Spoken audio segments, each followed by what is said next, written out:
So we'll go through some things. And what we're going to do is, if you've got any questions any time for it, just shout out, ask question, and we can run through. So I just run over this a little bit because I'm recording it for the others as well. So the topic is where to start when it comes to eating out, snacking, and protein. So this view, if you're struggling to know what to eat, if you have, we've hit summer, it can be a difficult time. Sometimes it can be super easy, but sometimes it can be quite difficult because you have a bit more of a social life all of a sudden, and you're going out for dinner more, you are more active with your friends, there's a lot more alcohol involved. So it's a matter of seeing how we can help you assess that situation. So this for you, if you have a tendency to snack as well, I know that a lot of the girls on our program have a tendency to hit the 3 o'clock slump, the 11 o'clock slump, and then also post dinner, reaching out for the snacks in the cupboard.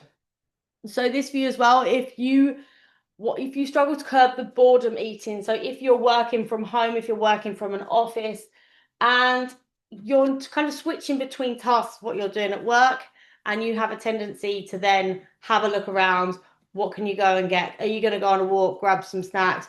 Alternatively, I don't know about your office, but in my office, there used to be an abundance of snacks everywhere because that's what people just seem to buy, I don't know, a packet of biscuits, and then before you know it, there's a whole biscuit jar, and it's almost impossible to resist. So the reason we're going to touch on this is because ultimately you can't outtrain a bad diet. Nutrition, when it comes to fitness, is vital. It's so important because food is your fuel.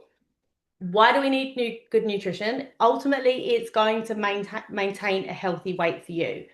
So it's going to help you in your lead down, whether you're losing weight, whether you want to build muscle, focusing on your strength training. Food is your fuel and it's so important. It's going to support your immune function. If you're smashing your body, doing loads of exercise, doing your strength training, but you're not focusing on having a good diet, then your immune system is going to slump a little bit. So we need to make sure that we're fueling the body with the good nutrients that's going to help and support us. It's also going to help you, it activates your brain. It's also going to help reduce your risk of chronic diseases like diabetes and heart disease, ultimately further down the line. And the way we go about getting the good nutrition is getting a healthy, balanced diet. But for me, I like to focus on how many calories are on my plate, particularly if I'm making a salad or a lot of my meals will be based around vegetables or salads. So just trying to get as many colors onto your plate as possible. Like there is not much that pleases me more when I have a bowl of salad and I've managed to get like beetroot, sweet corn, tomatoes, cucumber, like everything, and it just looks really colorful. Because I know that I'm kind of ticking a lot of the boxes and making sure that I've got nutrient-rich foods.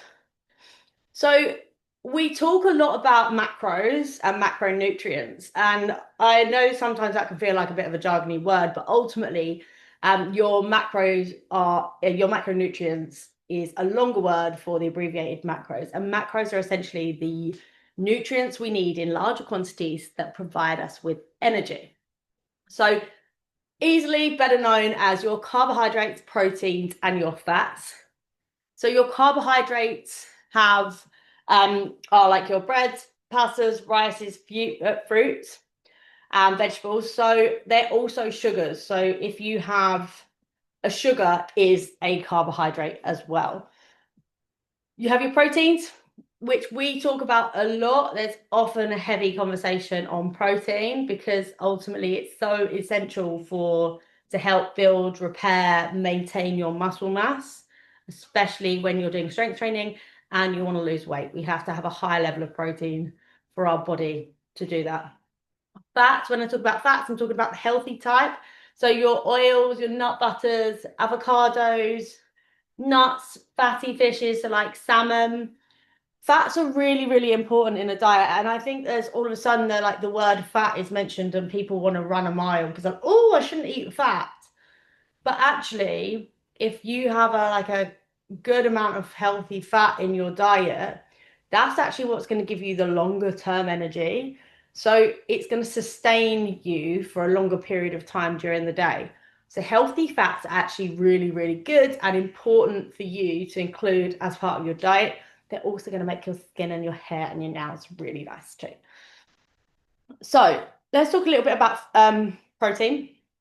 So why are we talking about protein? Protein is crucial for fat loss and for muscle retention. So when you are, again, a lot of the girls in the program have a fat loss goal to achieve, but at the same time, they're like wanting to build muscle as well. So when it comes to the fat loss side of things, you want to be keeping your protein high if we're doing strength training, because we're putting strain on our muscles and we're essentially tearing them. So the protein is going to build and repair those muscles. At the same time, if you're working in a calorie deficit, there is a chance that your body can take from muscle mass as well to use it as energy.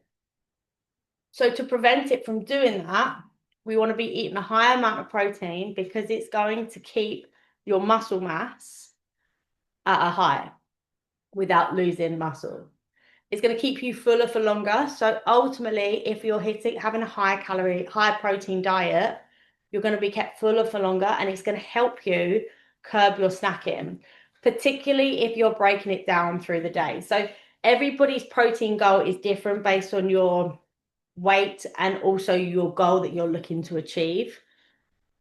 But as a guideline, I would say you want to be aiming for roughly about 30 grams of protein, 20 to 30 grams of protein for your breakfast, a minimum of 20, about 30 to 40 grams of protein for your lunch, and then about 30 to 40 grams of protein for your dinner, and then allocating about 20 for your snacks. Again, that's really based on how many grams of protein you need to be eating, but that's as a bit of a guideline.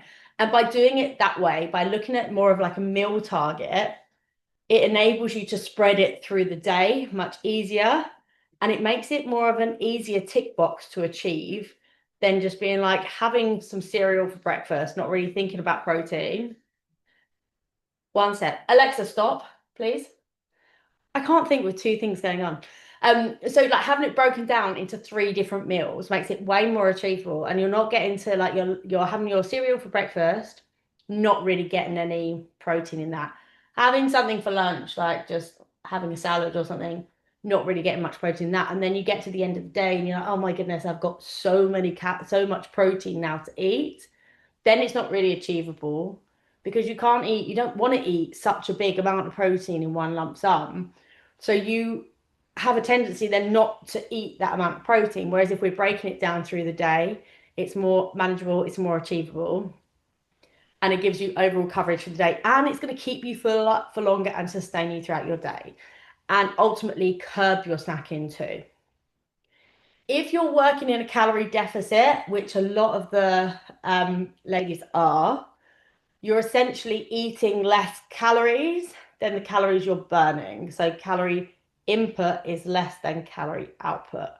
So you're in a deficit. The deficits that we work in are called a sustainable deficit. Basically, it's an amount of calories that's going to be really good to fuel your body, keep you energized, but it's still going to be lower than what you're burning. But because it's not too low, you're able to sustain it for a longer period of time with less, and you're less likely to fall off.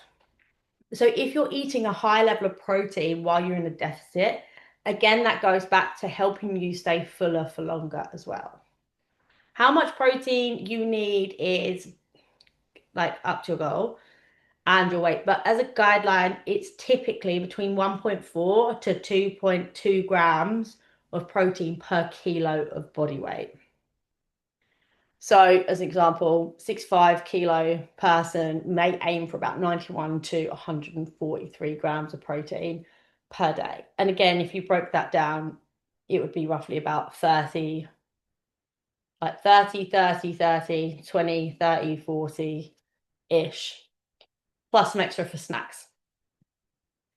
So let's go. Protein snacks is always a massive topic of conversation, because for somebody who doesn't eat much protein when they come onto the program, or isn't aware of how much protein they should be eating or how much they're currently eating, when you're whacked with a target of, say, 90 grams of protein to eat, whilst that might be on a slightly lower end of the spectrum to what other people might be on, it's still quite a significant jump for a lot of people. So we have to try and change our mindset into thinking about different types of snacks that we can reach for, and having those things that are available in the fridge for if you, one, do want a snack, or two, if you need to add more calories into your diet to get that protein in. So we have some ladies on the program who have been, say, serial yo-yo dieters and are really used to dropping their calories. Bear in mind, this is not me. I struggle. I eat so much food, but they keep their calories at like 900 to 1,000 calories a day to essentially try and lose weight. But once they've lost that weight, they then start eating normally and the weight just jumps back on. So now we're trying to re-educate them onto how you have more of a sustainable calorie deficit. So they're actively having to go out of their way to try and add in more meals. Again, something that's not very, like, I'm not used to that kind of thing because I've changed my ways quite a lot since I was younger. But now it's a matter of having those protein snacks in the cupboard for them to reach to. So here's a snapshot of ones that are really good and pretty popular. So eggs. Eggs are a great go-to, having some boiled eggs in the fridge. But the problem with that is you can get a bit fed up of eggs if you're going to eat them all the time. So having things like cooked chicken as well in the fridge is really good. Having that, say, on like some rice cakes, or having some like tuna mixed up, to have that on rice cakes. That's a really good go-to meal. I think when it comes to having things like cooked chicken, it's a matter of making sure that it's um, like a proper piece of chicken as opposed to anything processed. Same goes with ham. Ham's a great one to have in the fridge as well. But if you have ham, make sure it's not like a processed cut of ham. Biltong, brilliant, very lean. Prawns, cooked prawns as well. Egg muffin frittatas. So these like more savory snacks, but they're really good go-to. Again, working with eggs. But if you can mix it up, change things that go inside them, they're really good. I actually as well made today um it was called a pizzata. It was basically a pizza frittata that you got eggs and you can leave it in the fridge. You got eggs, you scrambled your eggs, boiled some potatoes, like mashed the eggs down and the potatoes in a pan. And that made your pizza base with some onions, with some fried onions and some garlic. That made your pizza base. You grill it for a bit and then you add on some, well, you can pretty much put whatever you want on it. It's like a pizza, essentially. But I put on some cheese and tomato because my daughter was eating it as well, and some olives and a bit of basil, and put it in the oven, cooked it, and then I can just cut it into pieces. And that's really good go to, like, for me, really good protein snack to go to as well. Um, Cottage cheese, so high in protein. Cottage cheese on crackers is a great one. Protein bars, be mindful when you're buying protein bars that some of them have quite a high level of sugar in, but also they've got so much added crap in. If I were you, I'd probably opt for like I'd just say read the ingredients of what they're in them, try to get the more natural versions of them, but also like you can make your own as well. Having a lot of like nuts in them, oats, peanut butter, mixing all that stuff up with some dates as well. They're great for energy. They're really good to have in your cupboard. You can make them, put them aside. Also, Instagram has so many, it might be my algorithm, but so many good protein snacks and meals at the moment because they seem to be very popular. You might also have seen the girls talking in the group about protein yogurts. So when it comes to having yogurt, so if you had like yogurt and fruit or yogurt for breakfast, when it comes to eating yogurt, you want to be making sure to get the highest amount of protein. If you're not opting for a specific protein yogurt, then go for Greek yogurt, not Greek style, Greek yogurt. It's got so much more protein in it than Greek style yogurt. It's a lot thicker as well. Um, that's really high in protein. I would say I think it's like per 100 grams. I want to say off the top of my head, I think it's got like 15 grams of protein in it based on which one you get. So that's really good because you can just get a couple of dollops of that in and you're already halfway towards your breakfast protein target. I like doing that and adding peanut butter onto it and fruit. and then that for me, and some nuts as well. That for me is a pretty good. I think I can get nearly 30 grams of protein in my breakfast from doing that. And also getting a protein powder, scooping it in, blending it in with a spoon. That really increases your protein. Obviously, protein shakes are out there. You've got a range of different protein shakes, so many. I prefer to have protein powder, like a protein powder to mix in a NutriBullet with bananas, oats, um, some ice or some frozen fruit with a load of water. That for me is the best way to drink a protein shake, because otherwise they can be a little bit grainy. Mixed nuts always good, but you need to be mindful with mixed nuts because sometimes they can be a bit high in calories, or they are high in calories. So if you're working in a deficit, whilst I wouldn't say avoid nuts because they're a really good source of protein, but also they're going to keep you fuller for longer as well. Just be mindful of that you're still tracking your food and make sure it fits into your calories. Peanut butter and apple, that's a win in our house. And then carrots and hummus, but ultimately my favorite at the moment is peanut butter bark. It's more of like, it's not really that high in protein as such, but it's a really good sweet treat that one will give you energy, but two, I also eat it at night and I don't find it has gives me too much energy at night. I'm pretty good at eating it and going to bed. But layers of banana sliced up, put in a tray, put in the freezer, frozen. Then you add on some peanut butter, layer of peanut butter, frozen again, and then you melt some dark chocolate. I normally use that 85%, 90% dark chocolate. And then you pour that over the top, and it's so nice. Chuck it in the freezer, and it breaks off. It's really, really good. So that's a snapshot on some proteins. Um, One of the main reasons, though, why you tend to snack is one, you need to assess what it is. Is it the habit that you're going into? Is it routine? Is it emotional eating?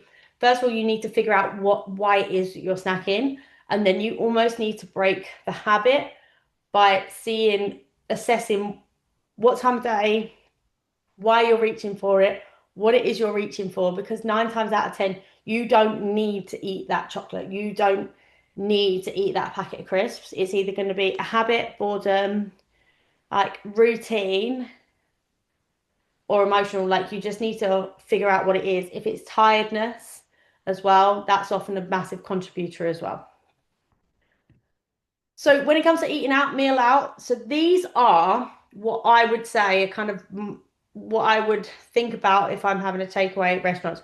Let me know if I've missed any off here. I'm sure I have, but off the top of my head, for me, I will often have some form of like I have a Turkish or a Lebanese meal, but when I have that, I'll be looking at lots of vegetables. I don't eat meat, but my husband does, so I'm aware of kind of what is good, obviously. Um, so Turkish and Lebanese, I would go grilled meats, fish, salad, lots of vegetables. Japanese, I love sushi, sashimi, really good, high in protein. Um, and if you can, like, I'm not going to eat in the rice. I think rice is good too. And edamame beans, things like that, really good. Japanese is relatively low in like fat, unless you're getting salmon and things like that, but that is absolutely fine. Um, if you're going to like a bistro or a generic, not a generic, like a pub that I don't actually know what the typical style of food is if you go to a pub that's like, a bit, not pub food, but a bit, I don't know, maybe a bistro. Again, going for grilled meats, grilled fish, salads, um, pastas, absolutely fine. Just be mindful of what sauces they're putting on them. And then Indian curry, tandooris, tikkas, tomato-based curries as well. Absolutely, like I love a tomato-based curry and vegetables. I think when it comes to a lot of the eating outside of things, you have to understand or decide whether you want to really be conservative in what you're eating or whether you actually just want to not worry so much about it and actually enjoy the meal. Except like earlier on, plan for the fact that you're going to go into a restaurant and you're going to say, I'm going to have a really nice meal. I'm going to really enjoy it. I'm not going to worry about it. And then the next day, or as soon as you finished it, like you then get back on track. You don't worry about it. You don't dwell on it. You move forward and you say, that was delicious. But now I'm going to go back to eating healthily. in my mindset, that's how I like to do it. Um, and that's why I talk a lot about calorie banking early on in the week, taking like 10% of your calories from early on in your week and banking them up so you can spend them on like the fun stuff, the more, say, delicious food, eating out, whatever you choose to eat them on. So when it comes to place things like Chinese, Thai, for me, if I'm on a diet, I probably wouldn't opt for those because they tend to be really quite high in sugar. Um, and I don't know about you, but I can eat Chinese food and then like 10 minutes later I'm hungry again, or like I just keep eating more and more and more. I have a tendency to graze a lot more with it. So for me, if I was on diet, I probably wouldn't eat it. That's not to say don't eat it, but I think again, that's more of a recognize you're going to go and eat it, be mindful of it, go into it having banked some calories. And for me, that would be the better way to approach it. Italian pizza, love both of these. If you want to be mindful, think about like sharing pizzas, maybe not eating a whole one. Sometimes they'll do like a smaller pizza. Salads often do really good salads and tomato-based pasta. So when it comes to the pasta side of things, I would always avoid eating anything too creamy, anything too cheesy, too rich. If you want to be more conservative on what you're eating and opt for tomato-based pastas because they tend to be a lot lower in fat. So when it meals eaten out, like when it comes down to the actual menu itself, things I would opt for, grilled fishes and meats. Things I would be mindful of are things that are like battered, heavy in bread, and heavy in like highly saturated fats, but not the good fats. Um, One thing as well I'd often be mindful of as well, if you've got a like a bread and higher saturated fat combination, I wouldn't always opt for something like that. So things like pizzas and burgers are often sit in that category. And the reason being is that the carbohydrate will spike your insulin, and that stops your gateway to your fat loss. So if I were you, I'd opt for something more fish related, more meat related than anything too high in carbs, only if you're being mindful, if you really want to be mindful of what you're eating. Um, Opt for high fiber foods, foods that are going to keep you, the fiber is going to keep you fuller for longer as well, and it's going to fill you up for a lower amount of calories. And I would avoid or be mindful of processed meats, burgers, sausages, and things that you don't have much control. You don't really know what's in them as such. Opting for fresh salads, but be mindful of salad dressings they put on them. That sometimes you can have a really good salad, super healthy, and then all of a sudden they chuck something like a Caesar dressing on it, and bang goes your calorie deficit without even realizing when you think you're doing really good. Um, so it's about being mindful of these things, and then also sharing starters, pudding, sorbets, really great way of reducing your calories but still enjoying loads of food. If you kind of get, say, I don't know, two starters to share between three of you, then it's a good way, or even starters to share between three of you, but just hold back on as much as how much you're eating. It's a really great way of still really enjoying your food, but also holding back a little bit on the calories. Be mindful of three-course meals because yes, they're delicious and I love a three-course meal, but it's a matter of you're eating essentially three meals because you have the bread before, if you have like olives, then you have your starter, then you have your main course, then you have the dessert. And yes, it's all really delicious and it's great, but it's not always necessary. So again, it goes in a matter of how you want to approach your meals and what you want from them. Make sure you're drinking lots of water. Don't confuse your hunger with thirst. So keep in high level water. Make sure you're drinking a lot of water before you go into the meal as well. Try and avoid high sugar cocktails. Opt in for slimline drinks like slimline tonic, gin and tonic, or lower sugar options. And then also, I would be mindful of beer. I would be a hypocrite to say don't drink wine or beer because I love a wine, I love a beer. But again, just be mindful of what you're eating. So that in a nutshell there was me saying it was only going to be short, and I've managed to again talk my way for nearly half an hour now. So yeah, that in a nutshell is protein, eating out, and some snacks. Have you got any questions or anything on it at all? I did. I'm just trying to remember what it was. I just adjusted whilst you did that on MyFitnessPal the protein goal because it was a hell of a lot lower than what you were Yeah, saying it should yeah. be. It might be because I Um, introduced you to it. Is that one I set you? no, Okay. it's just the default one that they did, so I've just tweaked it a little bit. Um, can't remember what it was.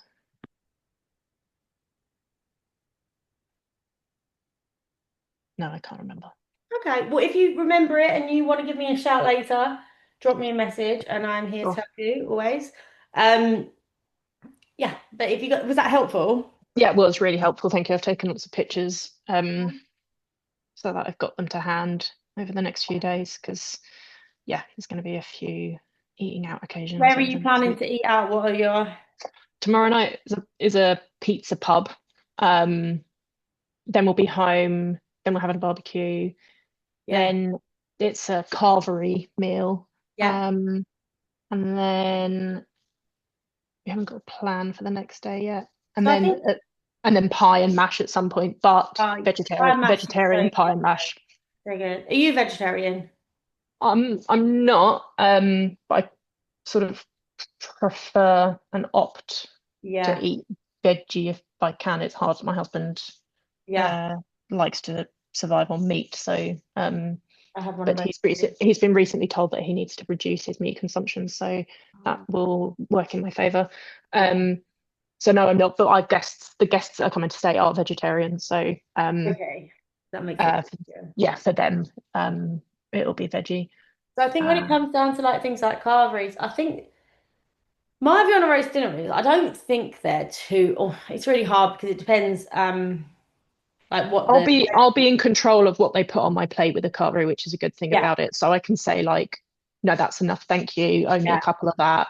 No, I don't want gravy or whatever, whatever, whatever. So it's a little bit better, I think, than just going for a yeah, roast. yeah. And obviously when it comes to dessert, I can take it, leave it, have a bit, Yeah, whatever. absolutely. And then barbecue, that's barbecues can be quite easy to navigate. It depends what people are barbecuing. Are you doing the barbecue or somebody else? We're doing it. Okay, nice. Are you planning to do like meats and veggies and fish and things like that, or are you going burgers and sausages? Probably be lamb kofta. Nice. Yeah, okay. um, with salad Yeah. and probably like pita or flatbreads, Nice. um,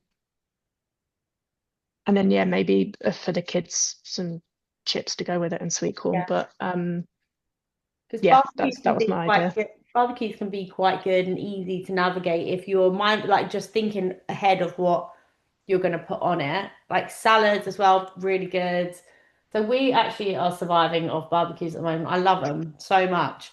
And Um, my husband does as well. So it's so good. It's just such a good, easy, quick meal to cook. But we have, and it means that my husband can eat meat, and mm, I'll either have some form of grilled vegetables or some form of grilled fish. So we both are happy because we've got like the protein that we want or the food that we want, and then we'll have salads. And I think it's a really good way of being mindful of what you're eating, and also it's a really healthy way of cooking. It's really yes. good, really good. So protein, I'm big up on the barbecues. The one thing I struggle with is if we have a barbecue with other people or if we go to a barbecue, I really struggle with not eating crisps. Like Mm, my yeah. husband opened a bag of crisps today that I bought from last time people were over. They haven't been open, but as soon as they're open, I'm like, oh my goodness, Yeah, I I do love love it. them. I love them as well. They're very Moorish, aren't they? Oh, so good. I just love crisps. Um, so I have to be really mindful when I have a big barbecue or we have barbecue with people. I either have to say, right, I'm going to hit the fuck it button and then get straight back on it, or I'll buy crisps that are healthier, which aren't always the Yeah, I know. oh. You've got loads of those like lentil crisps and You know stuff. what are really I'm good not though? convinced. I'm Masso not Nano. convinced. I think they're called Masso Mano crisps. Okay. They're really good, and actually some of them are quite high in protein as well, like in comparison to other crisps. They're really nice. Masamo. I think you're called Masomona maybe, or Mosa. Maso. Yeah, Mano Masa. Yeah, they're really good. Well, they Really. look they look really fancy. Yeah, they are really fancy. And do you know the better thing is you don't buy loads of packets because they're really expensive. Yeah. When I say they're really expensive, I normally try and get them when sometimes they're in Waitrose. And if I happen to pop into Waitrose, which is not very often, but Yeah, I, Waitrose have got some of them reduced. Morrison's have got them oh, reduced. have they? Yeah, and Yeah. a lot of corner shops have them, but then they're like Yeah, £3.50. exactly. I'm like, I love a packet of crisps, but it gives me a good reason to not buy them when they're really expensive. But so if you remember your question or if you have any other questions, give me a shout. I'm here to help Sure. you. How are you finding things so far? Yeah, good, thank you. I'm still feeling motivated. I'm wondering when that's going to stop. Probably when term restarts and my time disappears again. But Yeah. um, otherwise, no. I'm feeling I've basically sort of stopped making excuses. Today, I can't remember what I was doing, but I sort of I picked something up to Mhm. snack on, and then I went, "You don't need that, Abby," and I just put it Yes. down again and walked away. Yeah. I was like, Yeah. "Yes, And good, but well soon done." that'll become a habit that you will then not Yeah. even go and pick it up. That's really good. See, that's like you're breaking the habit by you're Yeah, recognizing that you it's don't. definitely for me. Yeah, it's boredom Mhm. habit. Sometimes it's, oh, I'm starting to feel a little bit peckish, but normally it's so close to lunch or something. I can be like, no, just hang on in there, drink some Yeah. water, hang on in there. Yeah. Um, but also something that came from the group